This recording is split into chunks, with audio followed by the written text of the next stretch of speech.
welcome to Misfits on Vinyl. My name is Spencer Streichert. I'm an actor, comedian, and one of your hosts. My name is Aaron. I'm also one of your hosts. Aaron is also an actor. No longer. The show closed. How was the show?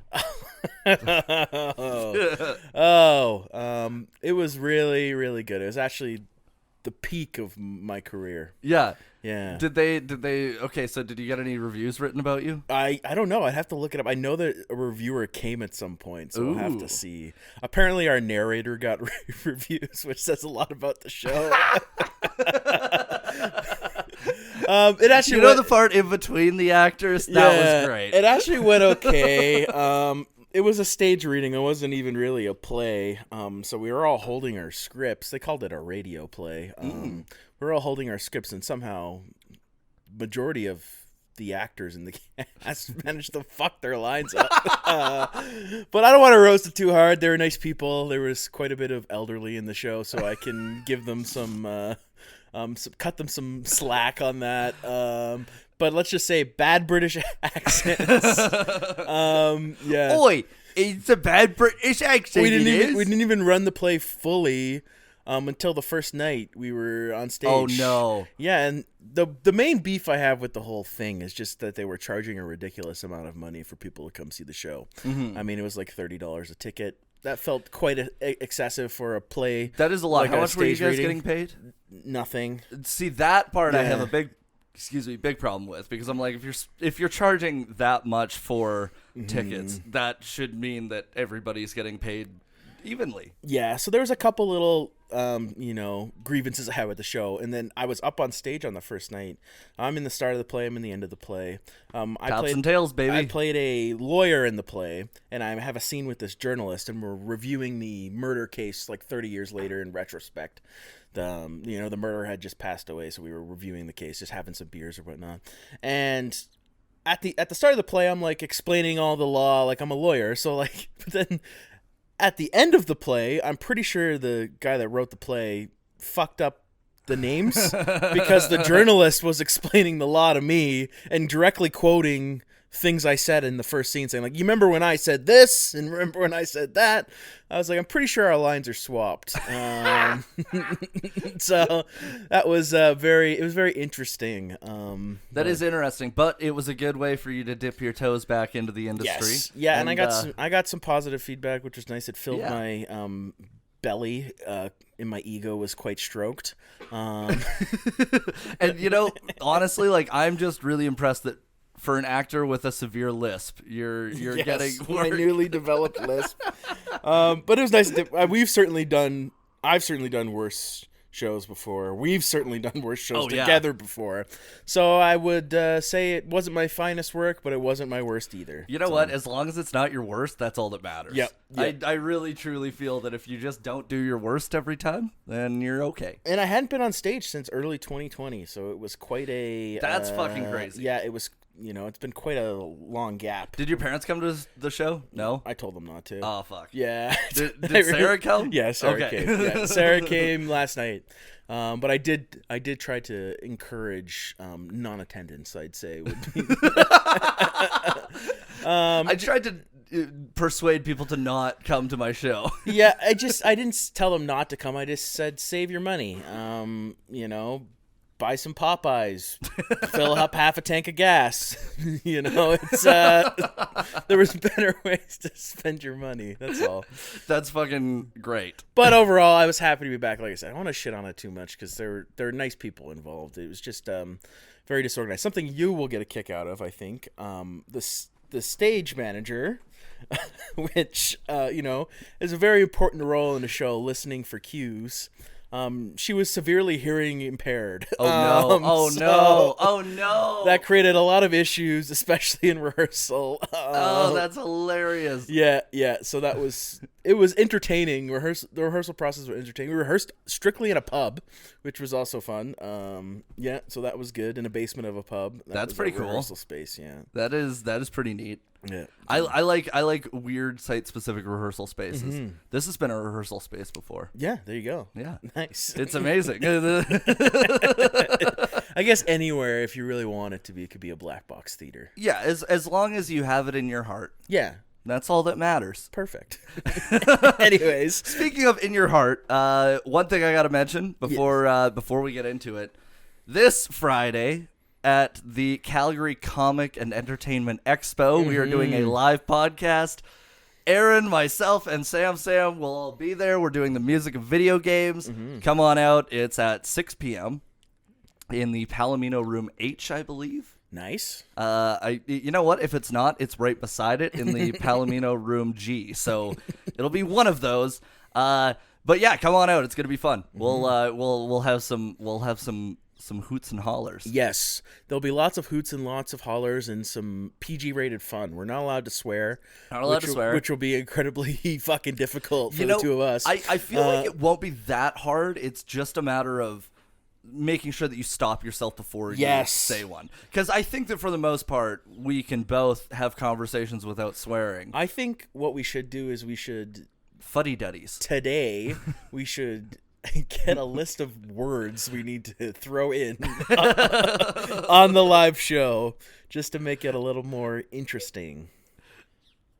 I'm in shackles. I think I'm seeing a box of Triscuits, so I think we should talk about Triscuits at some point. Triscuits, yes. Triscuits will be one. This is going to be the worst improv ever. You know what I'm seeing? I'm seeing a box of Triscuits.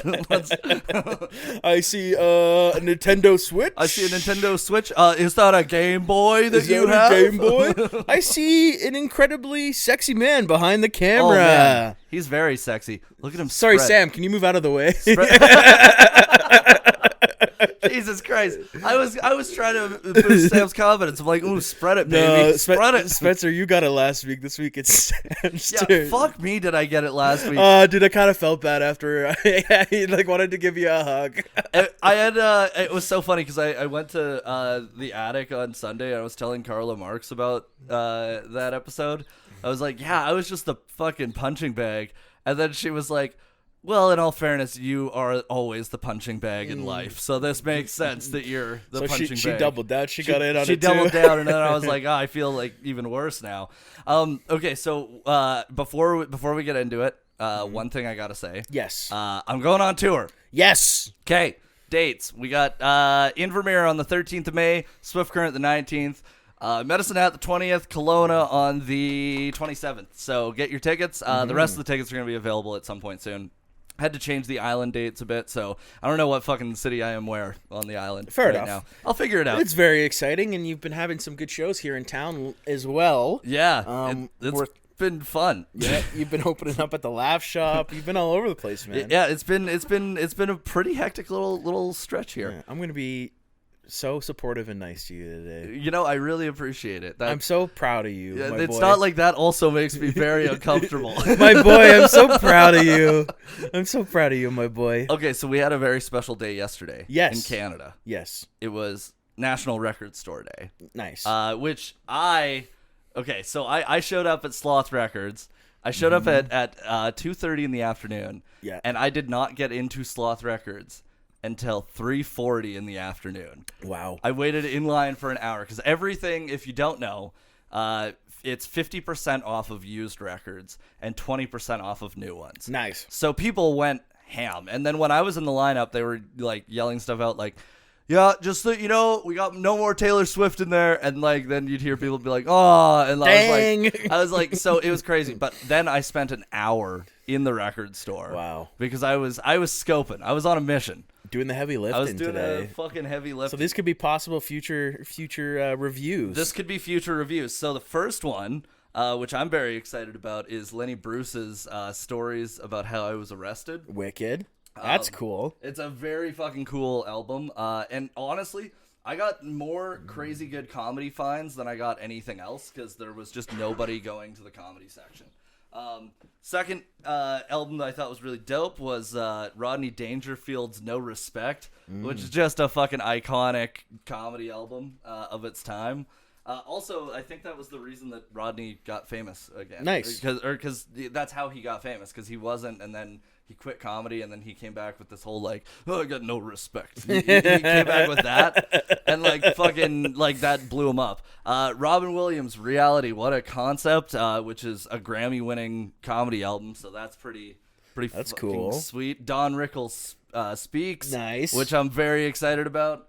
Then we got Bananarama, the Wildlife, which, okay, what's really fucking dope about Bananarama is the song Cruel Summer. It was actually written because the lead singer was too young to go out, and the rest of the band all went out and got drunk and everything, and she couldn't, so she wrote the song Cruel Summer. That sucks. Yeah, it was their one hit, too, and it's about her sadness. We got Glenn Campbell. It's a compilation of some of his stuff like Wichita Lineman, and so that I'm excited about that one. Loverboy, loving every minute of it. Nice. Fucking good old classic and a Calgary classic. Mm-hmm. We got Aerosmith's Draw the Line, which what's fucking dope about this album is this is peak them on drugs. So this is around the time when like Steven Tyler's like snorting coke out of a scarf on stage. I got the Dream Academy's first album. Nice. And then so I used to have this one, the Beatles' Sgt. Pepper, but I sold it because I thought that my mom had it. So when I got my mom's collection, this was not a part of it, and I was so bummed. So yeah, got that. So now I have some Beatles again. We got The Chick's Gaslighter, which I'm excited about. I haven't actually opened or listened to any of these because it was yesterday afternoon. We got Taylor Swift's Lover. Oh, you did get a Taylor Swift. And I did. Here's the thing. I was looking through some of the used boxes, and this was hidden in one of the used boxes. So what I think happened was somebody fucking hid it a few days ago and thought that nobody would, like, check it, right? Nice. And then I saw it and scooped it up and snagged it. So very cool. And the Pièce de Résistance. The Pièce de Résistance. John Cougar's American Fool. What tracks are on this one? That one has Jack and Diane. It Hurts So Good. It Hurts So Good. Yeah. Oh, fuck yeah. You know what? I will say, like, I think, like, it's funny because that album is, like, one of the iconic 80s albums. But obviously, we're going to have to make fun of it at some point. Like, there's no... It might be worth reviewing it. I think it would be worth it just so that we could make sure that it goes down in history with a negative review. Sucking on chili dog. Sucking on a chili dog. Sucking on a chili dog. Sucking on a chili dog. Okay, so every episode we do a new segment. Yes. It's called Sam's Today in Music History. It was for April 26th, and I got a new theme song for Sam. Oh. Okay, are you ready? Okay. That was good work. Okay. Too bad it's never going to end up in the YouTube video. I feel like that one should. This man just played the spoons. I just played the spoons. Listen, I learned a musical instrument, everyone. I learned a musical instrument just so that I could do that. What is this, like the 1930s and you're drunk in a kitchen? Dude, the only thing I'm missing is a jug. Yeah, fuck. I got the teeth to play the spoons. We could make a jug band. It's a great idea. Blue moon of Kentucky, keep on shining. Okay. Sam's Today in Music History. So, in 2013, country singer George Jones, who had a string of #1 songs between the 50s and 90s, died at 81. Nicknamed Possum, his signature song was He Stopped Loving Her Today, a track about love and death. That song is actually incredibly fucking haunting. My God, the steel guitar in that song is like... It honestly, I think, is probably the most iconic steel guitar of all time. And it's just like, hands down, you listen to it and you're just like, oh. Because it's about a dude that, like, he finally, like, moves on from his girlfriend by killing himself. Ouch. Yeah, it's rough. In 2008, Amy Winehouse spent the night in custody after being arrested on suspicion of assault. Did not know that. No, I didn't know that either. I didn't know that she smacked a motherfucker. That's impressive. In 2001, Destiny's Child, not the first thing she's done with smack. Anyways. Oh my God. Okay. 2001. Oh my God. Sam's face. In 2001, Destiny's Child were #1 on the UK singles chart with Survivor. Janet Jackson was #1 on the U.S. chart with All For You, and Shaggy and Ricardo Rickrock Doucette had the Australian #1 hit with It Wasn't Me. Nice. Which fucking, I knew all the words to that song when I was way too young. That song is very good. I actually, there's like a deep dive on YouTube. Yeah, I watched the same one. creation of that song. It's actually quite interesting. It's really interesting. It's not Shaggy's best work. I think Angel is his best. Yeah. Shorty, you're my angel. You're my darling angel. Life's a big body while you're still young. Who's gonna hold you back when it's all done? Yeah. You were there through my incarceration. I want to show the nation my appreciation. Yeah. Okay, in 1982, out on a day's shopping, Rod Stewart was robbed by a gunman of his $50,000 Porsche 911 on a Hollywood Boulevard in Los Angeles. Modern Porsche 911s start at $139,000. Damn. That sucks. I actually have an interesting Rod Stewart fact. I have a couple. Do you? For you very, very quickly. He was like a really, really good soccer player, football player. And I saw him in concert, and this would have been like in 2008 or 2009. And was old then. He's older now, but he's fucking old then. And he was just drop kicking soccer balls into the second, rafters at the old Rexall place in Edmonton. Holy shit! He was just punting fucking soccer balls. It was quite impressive. That's actually really impressive. Yeah, so he was a really, really good soccer player, but he quit soccer to play music. Which good. That honestly, thank God, because he made some bangers. And then one of his I don't know how many kids he has. I think he has quite a bit. Was like good at hockey. Played in the WHL. So what? That's another little fun fact for you. Oh, that's fucking crazy. Yeah, there you go. Okay, so in 1980, Blondie were at number 1 on the UK singles charts with Call Me, and it was the group's 4th UK number 1, and it was also at number 1 in the US, where it became the band's biggest selling single. I'd be down to do some Blondie someday. I would too. Yeah. I have some Blondie. Nice. I got Blondie and I got Toronto. Ooh. Toronto's fucking great too. Yeah, I'd be down. Okay, so 1978, The Last Waltz director Martin Scorsese's acclaimed documentary of the band's star-studded last concert opens in theaters.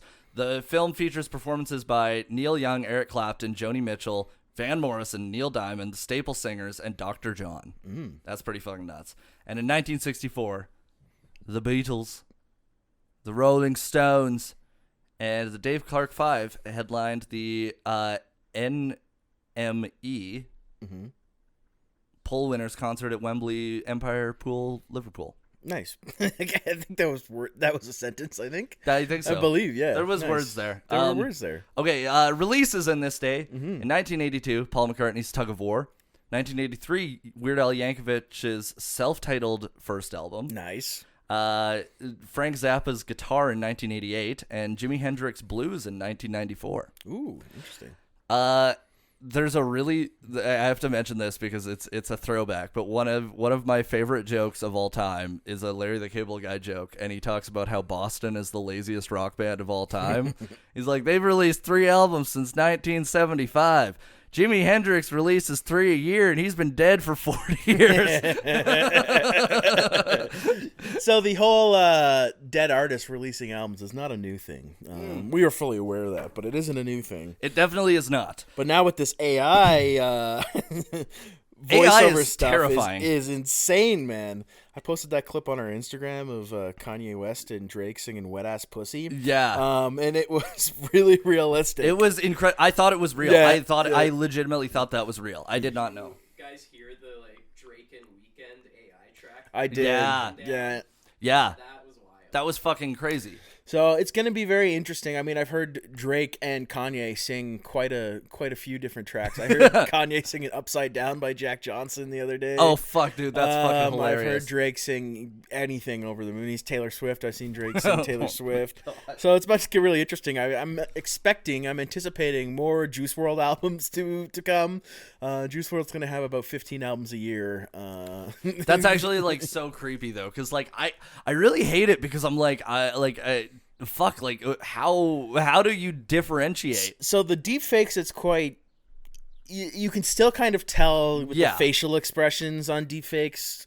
I've seen the advertising deepfakes, there's people make a ton of deepfakes of Joe Rogan selling supplements and shit. I've seen those, but the audio ones are way trickier. Those ones are really tricky. It's way trickier to catch. That's what I mean. The obviously the video ones, it's pretty significant to how different facial movements are when you're capturing them real. But the advertisement ones with Rogan, for instance, they'll show 2 seconds of him saying something, then cut to the website, so it actually looks like he's talking about the fucking website. It's creepy as hell. Now, what I think, though, this is going to be a really good tool for when celebrities fuck up and they say something completely inappropriate. Like, when Morgan Whalen kept saying the N-word. Yeah. If he did that today, he could have said, oh, man, it's deep fakes. It's deep faking me. I swear to God, they're deep faking me. Honestly, I wonder how much he regrets that wasn't like a year later. Well, it actually had zero effect on his career. I think he got more popular. I think so too. But if someone in a genre that people actually care about racism, you could get out of it. Yeah, you could get out of it. I have something to bring up about that later, but I'm gonna get into it when we're talking about the album. Yes. Okay, so every week on Misfits on Vinyl, we review an album. Mm-hmm. Sometimes it's a very popular album. Sometimes it's one of our favorites. Mm-hmm. Sometimes it hits the Venn diagram of a crossover. And this week, I would say it hits the Venn diagram of, like, great album, also reminds me of my childhood. We've branched off in the diagram. That's fair. So the album that we're reviewing is not The Chicks Gaslighter, but The Chicks Fly, 1999. Woo! I feel like we need light. Okay, I was gonna mention this. We need a lightning sound effect when we do this.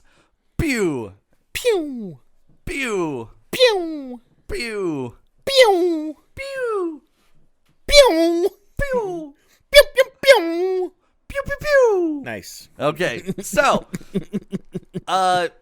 Fly by the Chicks was released on August 31st, 1999 through Monument Records. It's the 5th studio album of the group. It debuted at number 1 on the Billboard 200. Mm-hmm. 8 of the 14 tracks were released as singles, and the song Sin Wagon charted without an official single release.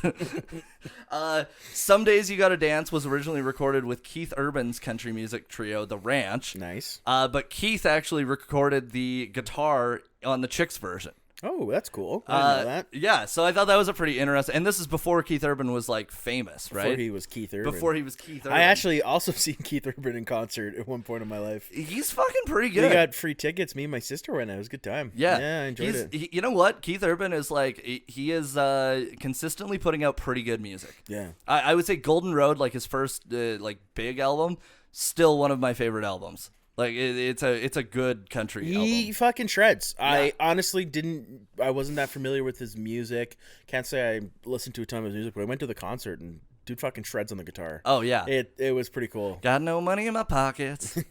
I got a hole in my jeans. Nice. I had a job and I lost it, but it won't get to me.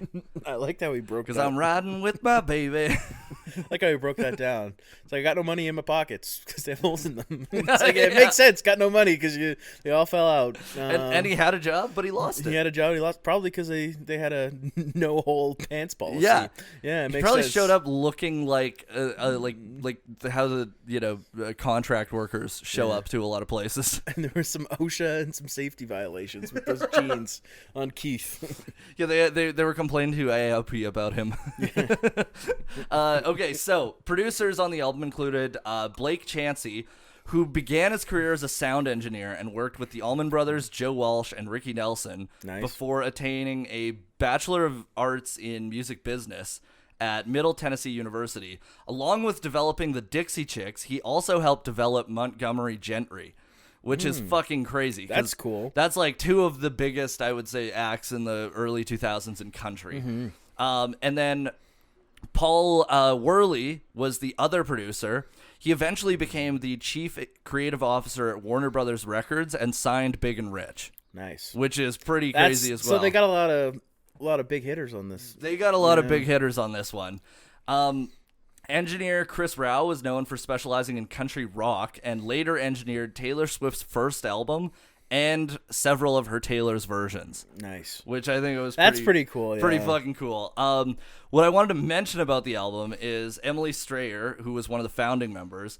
She plays banjo on this album, and wow, is her fucking banjo picking incredible. Mm-hmm. Like, and I thought what was really impressive about it is it really sets the tone for each song, but then the fiddle playing isn't drowned out because it's not like the banjo is the focal point of every song. No, it certainly has got a pretty prominent through line on the whole album, but I wouldn't say it's it overpowers anything. I mean, I knew a couple of tracks off this album, but this is not something I grew up listening to. Yeah. You know, my parents, we listened to a little bit of different music, a lot of Newfoundland music growing up for me. And then a lot of rock, but my parents, I wouldn't say, are huge country people. But I did recognize a couple of the tracks. Earl I recognized, and I recognized Cowboy Take Me Away. Ready to Run. Yeah. Ready to Run is a pretty fucking... Their harmonies are fucking off the charts, man. Right? It's so fucking nice. It's very, I would say it's not hard to listen to. And I can see as well of how they inspired some of the artists we've already touched on, especially Casey Musgraves. I could see the inspiration, and I could probably... earlier Taylor Swift stuff as well. You could get it from this as well. Dude, 100%. Her first album sounds like she's trying to like capture their sound, and in a way she does. Like she pays homage to it in I think a pretty consistent way. Yeah, so you can see how they influence the the rise of the female country singer, which seems to be, I mean, the 90s it was very popular. Then there was a bit of a dip in the early 2010s. There was a lot of male country singers, and now there's a lot of female country singers back and more prominent. And also the female country singers are doing actual country. Yeah, they're not doing bro country. Yeah. Which is something we've touched on multiple times, how shitty bro country is. But what's crazy is like I've been watching a lot of things about how like bro country is dying because like people are just like sick of it because everything sounds the exact same, right? Okay, so Goodbye Earl was written by Dennis Lind, who is famous for writing Elvis Presley's Burning Love. Wow. And he's a writer who doesn't work with co-writers, but has multiple top 5 hits on the country charts, including Bubba Shot the Jukebox by Mark Chestnut and Callin' Baton Rouge by Garth Brooks. Wow. Cold Day in July was written by Richard Lee, and he is best known for penning Don't It Make My Brown Eyes Blue by Crystal Gale. Oh, that's cool. Now, what's really cool about this is I found out when I was doing the research on this, Don't It Make My Brown Eyes Blue won the Grammy for Best Country Song. I didn't know that it was technically country. Like, it kind of sounds more of just like a, fucking pop standard. Yeah. It was actually number 1 on both the country and the pop charts, and it was nominated for both country and pop song. Isn't that something? That's cool. Right? I was like, that's so fucking crazy. It's funny that you mentioned the writer of the Goodbye Earl. He worked with Elvis, and he's kind of, he'd been writing songs for a very long time, because that song feels like a classic. Like it feels like the way it's structured, the way it's written is like a classic tune. And it's got the same like the mixing on it even. Like the way that they mix it so that it's like the main, like any of the verses are more of telling a story. Yeah. And the chorus is belting out fucking incredible vocals. Yeah, no, I it makes sense now that you mentioned that. It just clicked with me that that makes perfect sense. It sounds like an old school country tune, right? Yeah.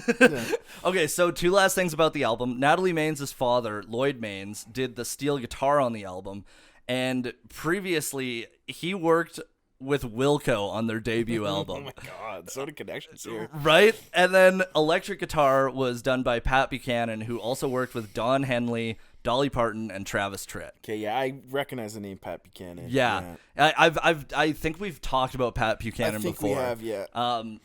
But yeah, I thought that was pretty crazy. So about the artists, let's get into this, because they actually have like I think one of the most interesting stories we've talked about. Yeah, so I have vague. You wrote this episode. I didn't look over it, but I have a little bit of vague ideas. I remember some of the stuff that happened. I mean, we were both fairly young when the controversy happened with them, but it's quite interesting. It's pretty fucking interesting. Yeah, Americans are crazy. They're actually nuts. Yeah. I have some quotes actually from that. Perfect. That I love it because I watched the documentary again this week about that, and it was fucking nuts. So founded as the Dixie Chicks in 1989, the original group consisted of founder Laura Lynch on upright bass, Robin Lynn Macy on guitar, and then the multi-instrumental sisters, Marty and Emily Irwin, in 1989. The Irwin sisters later married and both changed their names twice. So Marty to Marty Seidel and then Marty McGuire, and Emily to Emily Robinson and then Emily Strayer. Nice. The band's name was taken from the album Dixie Chicken by Lowell George of Little Feat. Initially, they played predominantly bluegrass with like mixes of like country standards. All 4 women played and sang. though McGuire and Strayer provided most of the instrumentals accompaniment for the band, and the other two were like mostly just lead vocals. Yeah. So McGuire primarily played fiddle, mandolin, and viola, while Strayer's specialties included the 5-string banjo and dobro. In 1990, Penny Cook, who was the daughter of Texas Senator John Tower, gave the group $10,000 to record an album. Nice. And their first studio album, Thank Heavens for Dale Evans, which is a great fucking name. That's a great name, yeah. Was named after the pioneering performer Dale Evans. They paid $5,000 for the 14-track album, and the album included 2 instrumental tunes. Now, this is a little bit, this is going back a bit, but it gives some context. In 1987 and 1989, McGuire actually placed in the National Fiddle Competition in like 3rd and 2nd place. Okay. So really, really phenomenal. Yeah, very talented. Very talented instrumentalist. And at the time, they all got together to do a Christmas single, which was released at the end of the year. And on the flip side, there was a song called The Flip Side. And the record titles were really significant at the time because during that period of time, the bandmates dressed as cowgirls. And publicity photos reflected this image.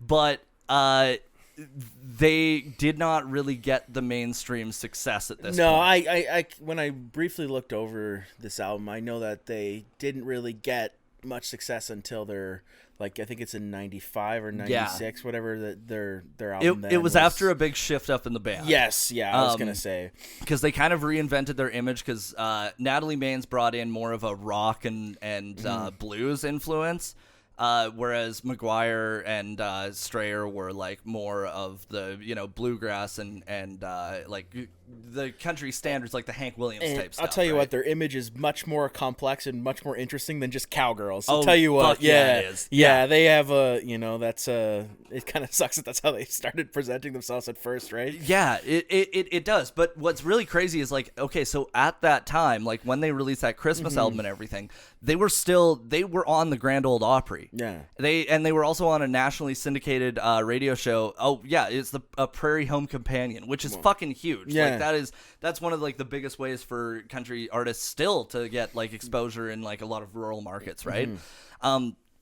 So what's nuts about it though is they were really famous in Nashville and Texas. Yeah, that was it. That was it. Interesting. Nowhere else in Tennessee, nothing. Like, it was literally Nashville and Texas. So in 1992, they released their second independent album, which was Little Old Cowgirl, which moves towards a more contemporary country sound. And contemporary country at the time was like Reba McEntire and like, like it was kind of that. It was that.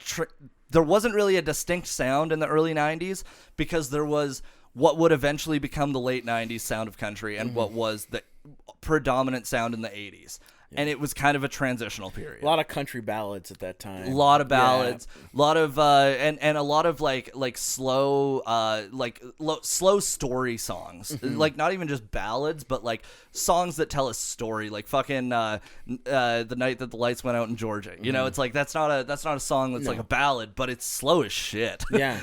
Okay, so Robin Macy was not pleased with the change in sound, so she left the band in 1992 to devote herself to a purer bluegrass sound, remaining active in the Dallas and Austin music scenes. And it was during this period that professional steel guitarist Lloyd Maines, who had played on both albums, introduced them all to Natalie, his daughter, who was an aspiring singer.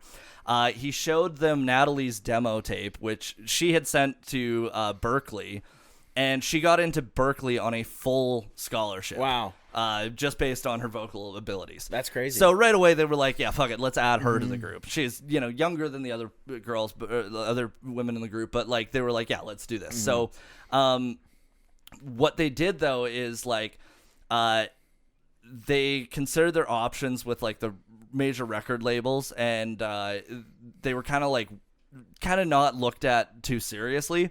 So one of the reviewers that took note of this, though, he said, some record label executives will be kicking themselves soon enough when the Dixie Chicks are queens of honky-tonk circuit.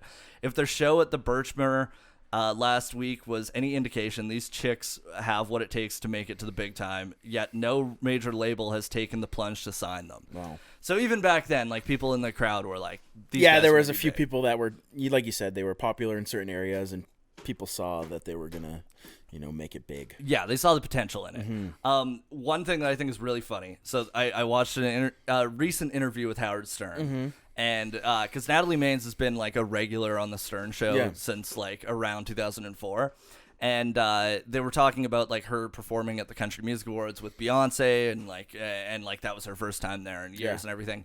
And Howard asked her about like what she originally thought of the name the Dixie Chicks, because obviously they changed their name to the Chicks, and they're being respectful and everything. But she was like, honestly, at the time, that was the most interesting thing about the group was their name. She was like, they were just like wearing these hokey outfits and playing these hokey songs. So the name was the only thing that like really was like kind of interesting. Your bunnies are going fucking mental right I now. know, fucking hell. I don't know what the hell to do about it, honestly. That's okay. They're, I was trying to listen to the words you were saying, but I was I'm like, gonna pause 2 seconds here. Just going hard on the cardboard.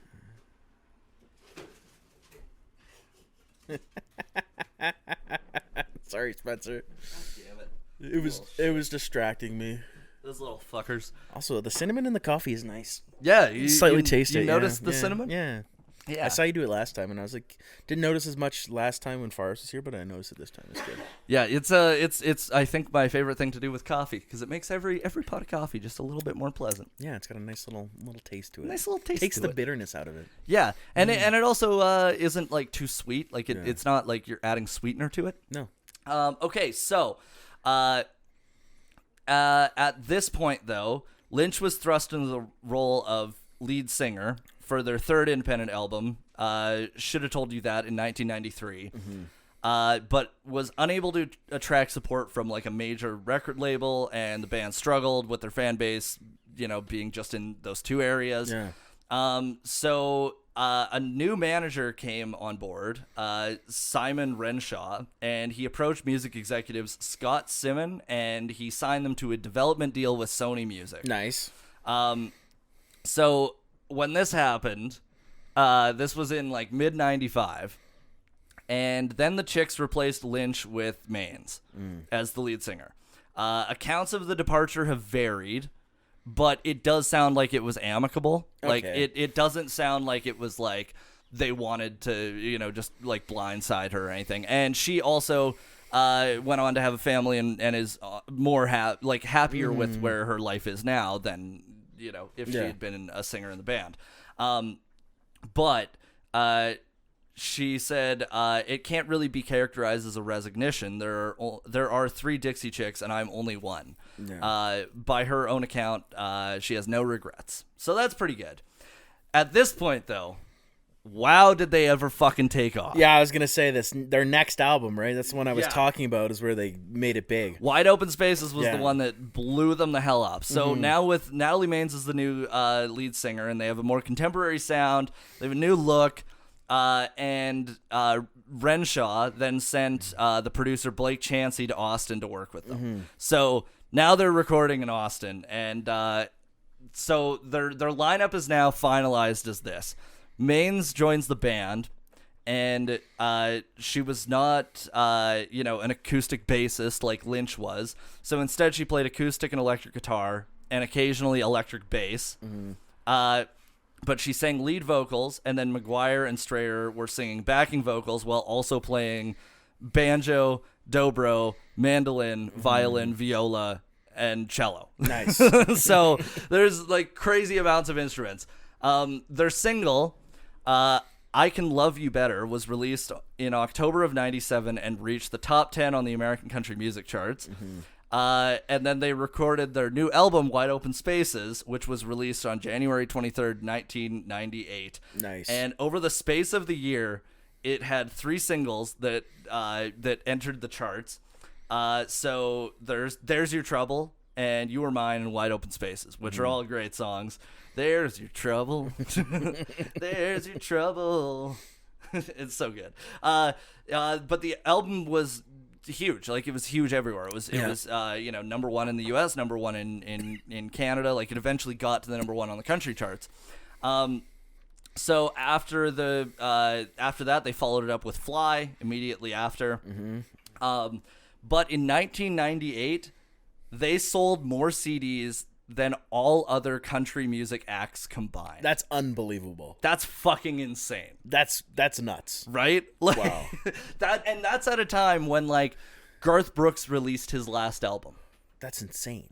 That's actually fucking, and that's everything that Wow. was that, like, because if you think about it, that means that everything that was recorded up until that year that was on CD, that was a country music artist, everything that was sold that year combined did not reach them. That's fucking stupid. That's so nuts. insane. Yeah. What That the is hell? that is actually a chart-topping hit. That's crazy. They literally they were how many albums did they sell? That must have been like a ridiculous fucking amount. Well, that album did go, I think it was platinum. So then after the commercial success of their first two albums, they became involved with a dispute with the record label. Now, this is the first of two controversies, but this one is very important because Sony, regarding their accounting procedures, had at least 30 cases where they had used fraudulent accounting practices. And the chicks picked up on this, so they were like, fuck you, we're leaving. Like, if you don't pay us the $4 million in royalties, we're out of here. Sony held out, and they were like, all right, well, we're gone. And then Sony sued the group for failure to complete their contract.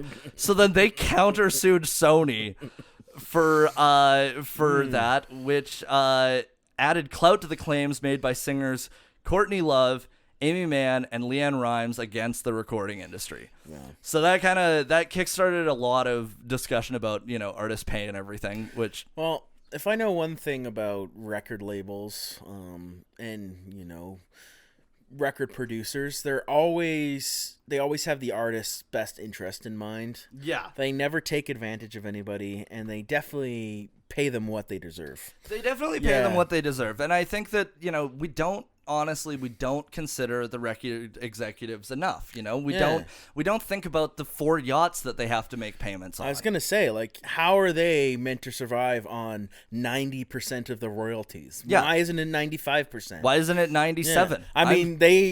I mean, they don't perform the songs. They don't write the records. No. But they, But they're there. Yeah. They're there. They deserve the majority of the money. They pick them. them. Yeah. So. And you know what? For the amount of duds that they pick, too, I think that they deserve it. Damn they right. deserve it. Damn right. Misfits on vinyl for record producers. So, at the end of that, though, they settled out of court privately.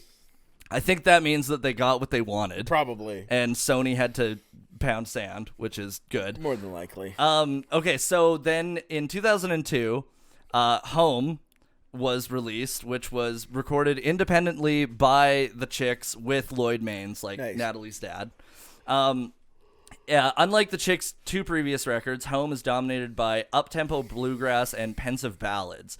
Emmylou Harris added her vocals to Godspeed in addition, and the text of the opening track, the first single, Long Time Gone, was a pointed criticism of contemporary country music. Nice. And it was basically like, hey, everything sucks nowadays. You guys aren't real fucking country artists, which is pretty good. Long Time Gone became the chicks' first top 10 hit on the U.S. pop singles chart and peaked at number 2 on the country charts. Nice.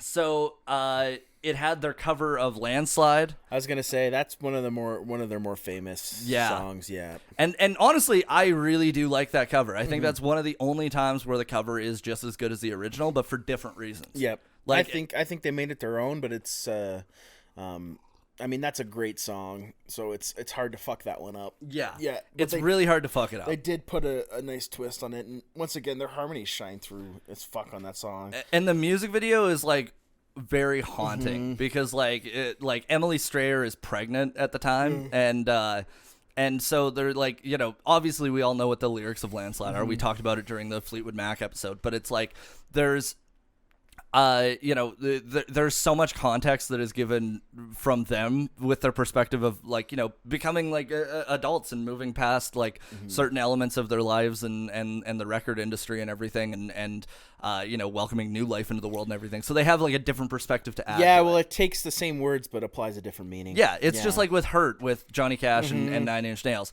Same song, two different people doing it and two different styles and tones. Traveling Soldier was also on this one, which that was I remember that song being played a fuck ton at the time. So Home won Grammy Awards as well. It was it just fell short of reaching diamond status. But Natalie Maines said afterwards, I want to check the record books and see how many fathers and daughters have won Grammys together. That's pretty cool, and especially that they did it independently after having this record dispute. And yeah, that's very cool. Yeah, I think that's pretty cool. So on March 10th, 2003, this is a big incident. This is the one. So they were performing at Shepherd's Bush Empire Theatre in London, England, and Maines told the audience that they were ashamed that the President of the United States was from Texas, which triggered backlash in the U.S. Fucking nowhere else, just America. They were blacklisted by thousands of country music stations. Yeah. And like it was crazy. Their records got pulled off of store shelves. Like the amount of backlash that they received for that was fucking insane. Their single, like their cover of Landslide, it was in the top 10 and it fell to 43 on the Billboard charts in 1 week, and then it was off the charts. Was this also has to do with the Iraq War, right? That's what they were referencing when they said that. They were referencing that because that was right around the time. Here's the thing that like I think maybe a lot of people don't understand. Like, a lot of people like our age, when the Iraq War was happening, when that was kicking off, there was like a big uprising of people marching against it. Like it was very much like basically nobody in the world supported it except for American patriots. This was the problem. Well, I wouldn't say it was a problem, but post 9/11, there was the huge influx of patriotism, and then shortly after, they got involved in the invasion of Iraq, and it was controversial. The weapons of mass destruction proved to be untrue. I mean, a lot of senseless killing going on, unfortunately, and I mean. It's been a pattern for the U.S. for a very long time, but this was, their first dabble back into the Middle East from the 80s and early 90s. Yeah. So it was Bush was really, really just trying to lose more on his father's name. Yeah. Like because his dad had started all that shit and lost like a motherfucker. Post World War II U.S. proxy war. Yeah. This is just an ongoing pattern. I mean, you go Korean War, you go Vietnam War, you go the Afghanistan War, and then you go, what was it, the Gulf of, what is it called? Well, it was the Gulf War, but what the fuck was it? I forget. Yeah, but, I don't really know. We're not historians. Yeah, but then it was Iraq and Afghanistan, and look how well that turned out. Just saying. And they got involved in Syria, which has gone really, really well. Yeah, that went well. Yeah. Egypt also. I mean, they weren't like official. The CIA was there. Libya. Yeah, the 7 Libya. Yeah. Yeah. Really? Yeah, he was a dentist for the military. Ooh. So it's a weird, the U.S. getting involved for weird reasons and weird motives, which most people are awakened to, but some people are not. Some people are not, and the people that are not are really not. Unfortunately, it's a part of world politics that the U.S. will go to developing countries and fuck them up. Yeah. I mean, look what's happening with Venezuela right now, which has been ongoing for a few years. Yeah, and I mean... People are literally burning their money in Venezuela. As Canadians, you can't really say much either because we were also involved in many of these wars as well. Same with the UK. Like the thing is, like Canada and the UK, like basically the Commonwealth countries always have to do whatever the U.S. does. Yeah. Because unfortunately, that is the number one trading partner of most Commonwealth countries. Yeah, it's very unfortunate. I mean, I'm not a pro-war person. But I'm also not anti-military. But it's very sad to see that there was a lot of young people that passed away. Yeah. On both sides, and a lot of senseless killings. I mean, it caused a lot of pain. I mean, I've seen a lot of testimonies from former soldiers that went over there, and they talk about horrendous things that happened. So, I mean, it sucks that when they spoke out, now in retrospect, everybody can be like, yeah, you were right. Yeah. I'd say the majority of people would be like, yeah, you were right to say something. But at the time, they've basically tanked their career. Oh, totally. Which is terrible to think it happened just for speaking your, in the land of free speech. 12 fucking words ruined their career. Yeah, the land of free speech. You think you'd be able to express your opinion, and not face extreme backlash for something that isn't even that controversial. No, and they were getting death threats for it. That's the other crazy thing. They were getting death threats. Like there was 2 quotes that I pulled from the doc. One was, "Move to France, Dixie Chicks," and I was like, "Well, that's okay." And the other one was, "Strap her to a bomb and drop her over Iraq," and I'm like, Jesus Christ, man! Like, like the stupidity that is patriotism. It really depends on the person, right? I mean, I feel like those people, like, there's like some people are so blinded. They get the blinders on, and they view it as like, that they're attacking the U.S. for saying this fucking thing. Yeah. It's really not that controversial in the grand scheme of things. Now, it's, like I said, it's a mainstream opinion that it was a mistake to get involved in Iraq. Yeah. And that, there was ulterior motives, and, that George Bush was involved for the wrong reasons. Did you see the, Freudian slip he had, a year ago? Oh, yeah. Yeah. Yeah. Yeah, I mean, the weapons of mass destruction thing was not real. No, and there was a lot of people that died for, fabricated. And it's fucking insane to me that that has happened for so long. That is crazy. Okay, so what I was gonna bring up too that I think is really funny about this is the idea of cancel culture, because you know how now it's all the right wing people and they're like, fucking, you can't do anything nowadays. They were the people that were canceling the Dixie Chicks for saying, I'm ashamed that the president of the United States is from Texas. I think both sides are just as ridiculous, because, the extremely liberal people will cancel people over small things, but the right-wing cancellations, they burn books. They fucking, they'll attack people physically. They'll buy CDs just to ruin them. Yeah. They'll buy a case of Bud Light just to shoot it. I know. It's so stupid. Well, barely shoot it. It's so stupid. They're both doing the same things, and they're like, you're an idiot. Can I say this? I'm not afraid of Kid Rock with a gun, because watching him try and shoot a fucking case of Bud Light, Jesus Christ. It was like he was fucking Michael J. Fox holding a machine gun. He's just like, fucking, I'm not afraid of that dude. Somehow Spencer just got canceled by both sides. Yeah, I was gonna say you got dual canceled for that. We love Michael J. Fox. He's got a documentary coming out. I love Michael J. Fox too. I actually really liked his book when I read it. I don't like Michael J. Fox because he's got Fox in his name. Oh God. No, you know what I think is really funny is I have to say this. What a time to be alive though in comedy right now, because I've been spending so much time in comedy clubs and and alt rooms and stuff, and seeing all of the hot takes on the Dylan Mulvaney situation and the CBC being government funded and everything by people on both sides of the political spectrum. I'm like, thank fucking God I'm not a political comic. I don't know. I don't know how this is news that the CBC is government funded. The news is government funded by Twitter policy means that government has editorial control. Yeah. While, but it also on Twitter's policy, publicly funded means that government has no editorial control. So by saying government funded, it means Trudeau and the government has specific control. But it also does state down in the guidelines in it that it says if the majority of your funding comes from a government operation, that also counts, or a government institution. So it's but what I'm saying is,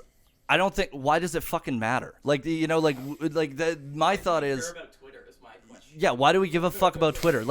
Honestly, why does any of it matter? No, I mean, personally, I like listening to CBC, but for their non-news related content. Yeah. I love their music stuff. I listen to their music stuff. Q is one of the Q best. Is so good. There's the new show with Alamid Ahmed. I forget the name of the show. The current. That's not the current. What's it called? The Currents with Matt Galloway. It's a new show anyways on CBC, and I'm sorry, Alameda, like he listens, but I butchered his fucking name. You know really what? bad. Maybe he does listen. Anyways, it's like a pop culture show. Every day they talk for half an hour about certain topics. They'll talk about the Mulvaney thing. They'll talk about they had a really good episode about all the love shows on Netflix. It was really, really good. I'm fucking feel bad for blanking on the name because I listen to it almost every day.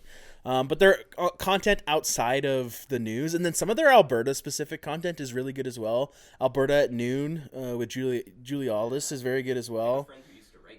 Yeah, that's quite a good show where they talk. I mean, sometimes their topics are boring. It's like talking about gardening, but other topics, they'll have people call in. They'll talk about ChatGPT, or they'll talk about Alberta politics. People will share their opinions from rural to city. It's really, really good stuff. I have something I have to tell you because I just thought of it. So last night I got an Uber back from the Laugh Shop, right? And when I was in the Uber, I was talking with the guy. Like he was just like, it was one of those Uber drivers where you're like, he wants to talk, so I'm like, okay, I'm gonna have a conversation.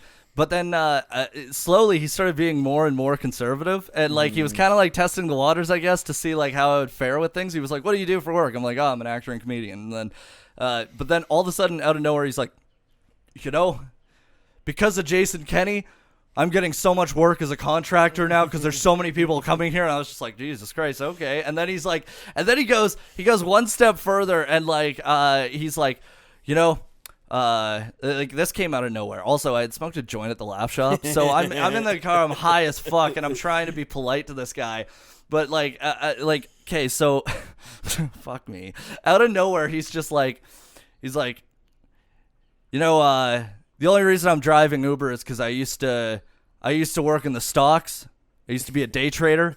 I was like, oh yeah. He's like, yeah, and then the stock market crashed and I lost everything. I was like, oh, I'm really sorry to hear that. Like, I'm really sorry to hear that. And he's like, yeah, it's all Joe Biden's fault. When Trump was in office, he controlled the market and it was fine. And I was just like, oh, Jesus Christ, this guy's dumb. My favorite niche Uber driver is the immigrant Uber driver that hates immigrants. Yeah. I've had this a handful of times. That was this guy too, by the way. This guy. I know that everybody listening was imagining a white guy. This was not a white guy. No, I love the immigrants that hate immigrants, and you're like listening to them talk. Remember that fucking chef at that restaurant that we used to live above? Oh yeah. Yeah, this is super Italian guy.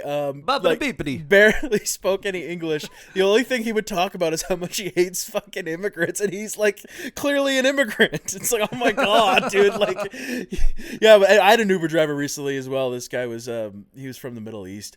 He's from Jordan, and he went on like a fucking 20-minute rant about how he hates immigrants from the Middle East. I was like, oh my god, dude. It's like, oh, dude, like, you can't. It's like, what the fuck, man? Yeah, he's like, oh, there's a generic white guy in my car. Let's get into the hate immigrant chat. Yeah, I hate that so much. Yeah. Okay, so getting back to the chicks here. 5-star review I got. I just nodded, dude. It's like I don't even want to talk to these guys. Like, it's like, oh my god, like, why talk politics when you're fucking Uber driver? Yeah. It's like. Also, I generally don't like talking politics. I don't even like talking politics with my family. Yeah, well, definitely not. Are you kidding me? Random family? stranger, Fuck no. random oh stranger, God. dude. Like, fuck off. I don't want to talk about anything. Like, talk about sports. We'll talk about whatever. Just don't talk about religion or politics. I made the mistake of saying that I had voted for Justin Trudeau to my grandpa, and then I had to argue with him for fucking 3 hours because he still gets a Christmas card from Stephen Harper every year. I'm like, God damn it. I'm like, yeah, he's mass producing those. He's like, no, he's signing them himself. Yeah, like, he sent them personally to me. No, he's not. He doesn't give a shit. No, I do not support parties. We talked about this personally. We're very, I flip-flop, but I tell you what, I've voted NDP and Liberal pretty consistently, so come at me, bitches. Yeah, I've never voted right, but I won't completely say that like there's no value of weighing your options and critically thinking about it. Mm-hmm. And that's the problem that I have with like talking politics with people is I feel like there's the idea of like this like fuck, it's like cheering for a sports team. And you're just like Yeah. It's like I don't fucking care who gets traded. I really don't. Unfortunately, most of the leaders in Canada suck. and on a provincial level, on a federal level, and for different reasons, and Yeah. you're allowed to think that they suck for different reasons, Yeah. and you're allowed to be vocal about that and go, I actually don't like this guy because of X, Y, and Z, but I'm gonna vote for that party over the other one because of this reason. Like, you're allowed to say that, and you're allowed to say that without getting in shit for it. Yeah, I'm not going to persecute anybody for their political beliefs unless they're racist really or stupid. sexist Yeah. or something like that. Like, Unless if they're really they're stupid. if they're anti-Semitic, if they're Islamophobic, then yes, absolutely, I'm going to. But it's like, if it's something fucking stupid, I don't give a shit. Anyways, going back to this, Good nuanced political commentary from the two of wow, us. we have such a hot take here. Aaron. Yeah. Wow, we believe in freedom of speech. Couple of guys Amazing. riding the fucking line here. Yeah, a Jesus couple of Christ. white guys talking politics. Jesus. You want to know my last Uber driver story? He just blasted classical music. the whole time. Nice. Like literally classical, like Flight of the Bumblebee. Honestly, Oh, that's actually I pretty would dope. I would prefer that. And it was on 420, and I had just smoked a joint and picked up food on my way home, and so I'm just like baked, just like listening to this classical. It sounds like a vibe, It dude. was good. It was good. Yeah, I was gonna say I wouldn't I'd fuck with that over political talk. Oh yeah, 100%. Or I like learning about like different people's cultures. Like I had a Uber driver from Ghana, and he was talking about like what it was like back home, and I was like, this is so dope. And it was a long Uber ride too, so I was like, oh cool, I'm actually learning something about this. 5 stars. I have a little bit of a Uber beef. I got a bad review from a fucking Uber driver. The guy was on the phone the whole time. I don't know what the fuck I did wrong. I tipped him fine, all this, but it crashed my 5-star rating. This guy was talking on the phone the entire time. He was like, yeah, it's okay if I talk on the phone. I'm like, yeah. I was like, that's fine. I put my headphones in. I didn't say a word to him the whole time, and I got a bad review, and it dropped me down to like a 4.85 stars. Wow. Yeah, so I don't know what the fuck I did wrong, but I gave him a good review. I was like it was a short ride. It was like a $15 ride. I tipped him like $7 or $8. I was like, what the fuck, man? He gave me a bad review. Yeah, I was choked about it. That's fucked. Yeah, I was choked about it. That really sucks. Yeah, I was really mad. Siobhan had a really good one where she ordered an Uber. She got in, and she just asked the guy, do you mind turning on the radio? And he went, that's not how this works. And she's like, what? And then he's like, get out of the car. She's like, what? So she gets out of the car, and then he leaves, but he doesn't cancel the fucking Uber. So she has to cancel it, which means she pays for it still. Oh, I'd beef about that. Yeah, so here's the thing. I was like, first off, I would have gotten out of the car, but I would have left the door open. Yeah. I would have been like, you're getting out to fucking close the door. If you're kicking me out and you're like, fuck you. You gotta cancel my ride so that I don't get charged for this. Yeah. It was very weird. Okay, so getting back to this. Sorry, yes. album. Okay, so their next album, Taking the Long Way, was released in stores and online on May 22nd, 2006. The album was produced by Rick Rubin, That's cool. which is pretty fucking dope. And the band felt they had nothing to lose by a newer approach and possibly quite a bit to gain, so all 14 tracks were co-written by the Chicks alongside various other songwriters, including Neil Finn of Crowded House. Nice, that's cool. So it contains several tracks that seem to indirectly reference what the group called the incident.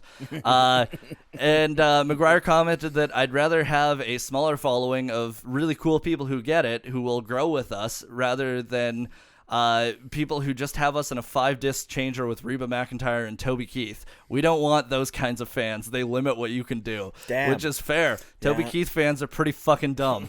I gotta say, Toby Keith is like, okay, I kind of admire the fact that he like is so obnoxious, like so fucking obnoxious, but I hate the fucking guy. Yeah. You know, like I kind of admire the fact that he's like, how do you like me now? But then I also am like, he's a douchebag. He's a fucking complete I'm twat. trying to remember the one song I know about him. Red Solo Cup. No, there's another one he sings about Copenhagen Chew, I think, or Skull Cans. Oh I can't yeah, remember. Copenhagen with Chris Ledoux. Yeah. Copenhagen Is that makes Toby me Keith? feel so good. Yeah, it's Toby Keith and Chris Ledoux. Oh, there you go. So I do know Chris Ledoux. Copenhagen, just like you know it should. Well, I put a little chew in my mouth, go hollering, swallowing around the house, and Copenhagen makes me feel so good. Okay, so Not Ready to Make Nice And the second single, That's a good song. Everybody Knows, are largely ignored by U.S. radio and fail to go into the top 5 of Hot Country, but they were in the top on the pop charts. Yeah, And I'm Not Ready to Make Nice is a great song. that is a great song. Yeah, they have so many good songs, actually, now that we're getting into it. And you want to hear the crazy thing? When this album came out, because it debuted at number 1 with 500,000 copies sold in its first week, without country music radio play, they are the only female group of all time to have 3 albums debut at number 1. That's awesome. Which is fucking crazy. Yeah. Fast forward, they took time off. They were not touring or creating. Like, they were doing some shows. They weren't creating any music. And then they came out with the banger Gaslighter, which is a fucking great album. Nice. They did that in 2020. That was right in time for, to get ready to go tour, to tour and promote the album in the year 2020. Yep. There was nothing that year that stopped touring from happening. No. Nothing at all. Yeah, that's another conversation for another day. We already had our Iraq war chat. We'll leave the coronavirus bullshit for another day. Now, leave a comment below. Where do you think our stance is on the pandemic? Yeah. I said... No, Sam. Sam. I say bullshit in a large overarching term, not that coronavirus is bullshit. Just to be clear. Look at us walking the line. We're really treading carefully here. Here's the thing. I got a really funny note from someone the other day, and they were like, I like your guys' podcast because you're not talking about normal stuff that comedy podcasts talk about. You're not getting into politics or anything. Sorry. Yeah, this is one of those episodes where we say a lot without saying anything, though, which is something I like about me and you, is we dance around our beliefs very. Honestly, I cannot wait until Who Are These Podcasts reviews us, because there's so many things that I've looked at back on and been like, fuck, that's going to be clipped and taken out of context where we just look so stupid. And I also... If we got made fun of, I would be so okay with it, because I'd be like, this is why we need to focus on things to get better, like I'd be like, thank you, Carl, for A, bringing us to a larger audience, and B, making fun of the things that we fall short on. Which is quite a bit. We are both under 6 feet. Anyways, yes, it's true. Notable tracks and singles: Ready to Run, Cowboy Take Me Away, Goodbye Earl, all good. Yeah. Reception of the album, it debuted at number 1 on the Billboard 200 country charts, number 1 in Canada, 11 times platinum. Fuck yeah. 10 million units sold. Won 2 Grammys, one for Best Country Album and Best Best Performance by a Group or Duo for Ready to Run. All Music aggregate score is 5 out of 5 stars. Rolling Stone gave it 3.5 out of 5. Pop Matters 8 out of 10, and Q was 4 out of 5 stars. Yeah, Cowboy Take Me Away is my favorite track on the album. I think that song fucking rules. Really? Yeah. Yeah, I think I think that's up there for me. That's up there for like Dixie Chicks songs. That, in general, and Ready to Run. Ready to Run and Wide Open Spaces are fairly similar songs in terms of like what they're talking about. But I like both of those songs for different reasons. Nice. Fucking Ready to Run is just such a good one. It's also a very good track. Ready to run, I'm ready. Are you? Oh, ready to run, I'm ready. Don't. Ready to run, I'm ready. Oh, ready to run. So deeply into my eyes. It's because I'm wooing you. Ooh. Woo. Woo. Okay. Every episode we get into a rating. Yes, we get into a rating. We certainly do. So we rate out of 10 on technical, musical, lyrics, album art, reception, and does it hold up. Now, technical element, it's mixed really well. I think it stands out for its time for a country album, I think, because a lot of country albums back then, kind of everything sounded like it was on the same level. Like this, at least you can distinguish instruments, but it doesn't take away from it. So I would say it's mixed very fucking well. Yeah, I would give it like probably a 9 out of 10 on the mix. I think it's the way they. Like we talked about earlier, the banjo is very distinct. The fiddle also shines through quite well. I would go an 8 on it. I think 8 on the mixing. I think it's well done, like you said, compared to other country albums. It's not muddy at all. Sometimes I find with banjos and fiddles, it can get a little muddy. Yeah. It's very clear. Very clear. very crisp too.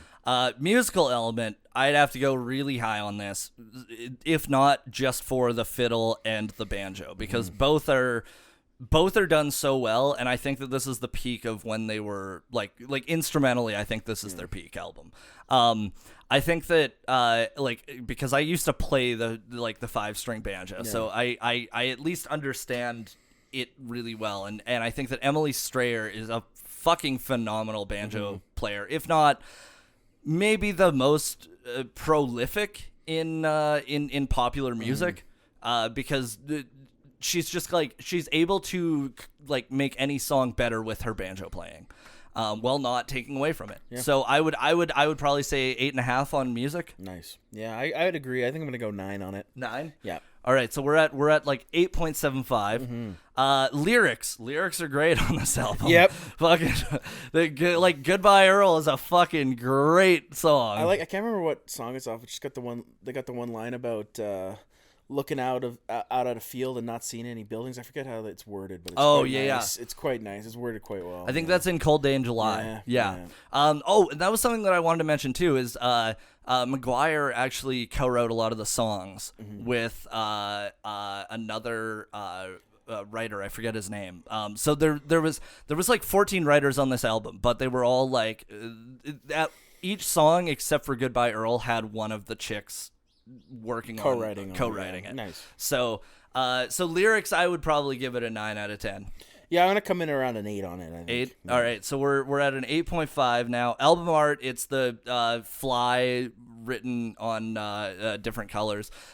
It looks more like a grunge album cover than I was gonna say it's not album. anything It doesn't fit that special. Yeah, it doesn't fit it either. It does feel a little weird. I would have to go in at a 5 on their album cover. Yeah, I'm similar. The cover, like you said, it doesn't match the music that well. No, you're right. It does kind of look like a grunge album. It does, a Pearl Jam, yeah, or a Soundgarden. Soundgarden. It totally looks like Soundgarden. It looks like something that Soundgarden. It's very late 90s, especially the font on it too. Yeah. It actually, you know what it looks like? It looks like an Alanis Morissette cover. It could, yeah. It actually looks very similar to her second album cover. You're not wrong, actually. That's a good point. Okay, so reception.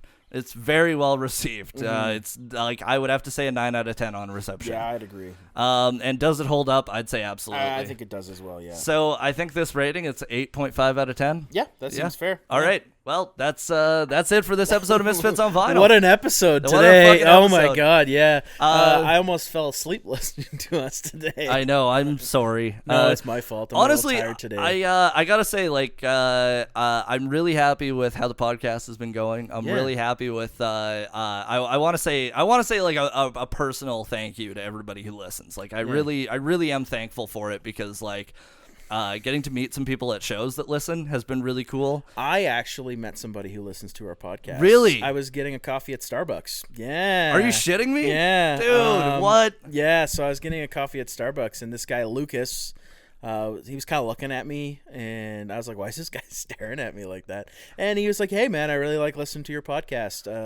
Dude. Yeah. So it was really cool. That's that was so cool. Very interesting. It was the first time that happened to me, so it was very cool. That's really cool. Yeah. That's a cool fucking feeling, too. So shout out to everybody listening. Yeah. I know it's been a lot of fun for us, not only just for us to continue and talk on camera, but it's also been really great for our friendship. I think we've become so much closer. Also with Sam, we've become so much closer. I honestly think I became closer with Sam through this process because Sam and I have known each other and we've worked together, but we haven't we went to Beer Fest and a few things, but we weren't weekly hang homies. No. You know what I mean? And I'm glad.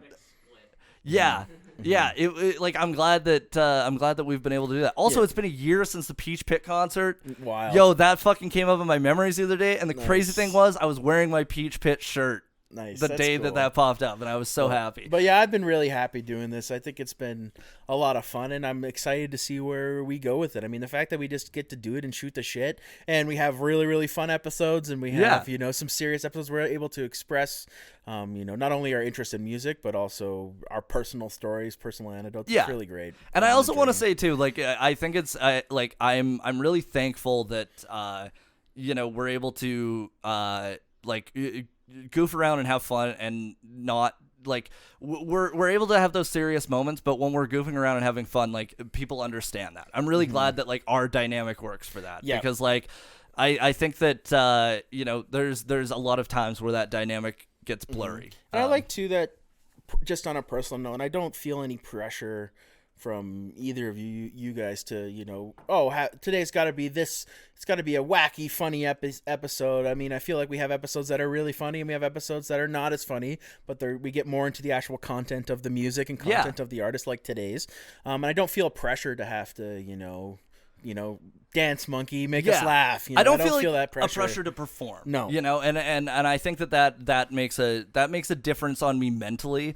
I've been really, really thankful that like this has been happening almost every week this year, because like this has been the busiest year of my life. But this has been like each week, this has been just such a fucking highlight. And yeah, like I don't know, having fun with it. And even just for me, like, you know, you're out of the three of us, I mean, you're the real person living the artist's life right now out of the three of us. I mean, Sam does some creative stuff with his work, which, you know, but I don't have that really in my personal life. So for me, it's been great to actually get back out there and start doing it. Like, I took this long break. You know, I was doing that play in Toronto before COVID happened. It got cut short because of COVID, and that was kind of a kick in the dick. That was my first, you know, it was big stage, big audience. It was personally a big deal for me, and then to have all this time away from it, it's given me the confidence to get back out there and give it another go, even though what I might have been involved in might have not been the greatest thing in the world. It certainly, you know, gave me the push to say, oh yeah, I still have something to say and something to do creatively, where I might have not felt that for an extended period of time. So yeah, and you know what, I'm glad too, because like I was always kind of like leading up to when we started the podcast, I was kind of pushing you to do more shit, because I was like, he's not fucking done yet. I know he's not fucking done. So I've been happy that you've been like getting back out and doing more creative shit outside of this, because it's like, yeah, it's man, dope. I feel like there's more to come. I feel like we have some more stuff we can work on, some more stuff to do with the podcast outside of the podcast. I mean, my wheels are, my creative brain is turning once again, and I'm quite happy to be a part of it. Even doing little things like fucking around, making the Instagram post, making the thumbnails and all that fun sort of stuff. It's all got the wheels turning once again. Got the fucking creative juices flowing. My little hamster is a moving in my brain. He's running on that wheel. So that was a nice little wholesome ending. I'm very thankful for you guys. I love you guys. I love our listeners. Appreciate you guys listening to us every week, and please send us your recs. Yeah, that's the big thing. We'd love to start doing some more specific stuff for the people that are listening. I'd love to listen to albums that you love, and we can see if we love them. There might be albums that you love that we also really love, and there might be some that we really hate. Yeah, we're looking to try to get some bad albums on here every once in a while too, just for the meme. Just for the meme-ness. We definitely have a few in my collection that we can go through. Certainly. There are some certainly bangers. What the fuck?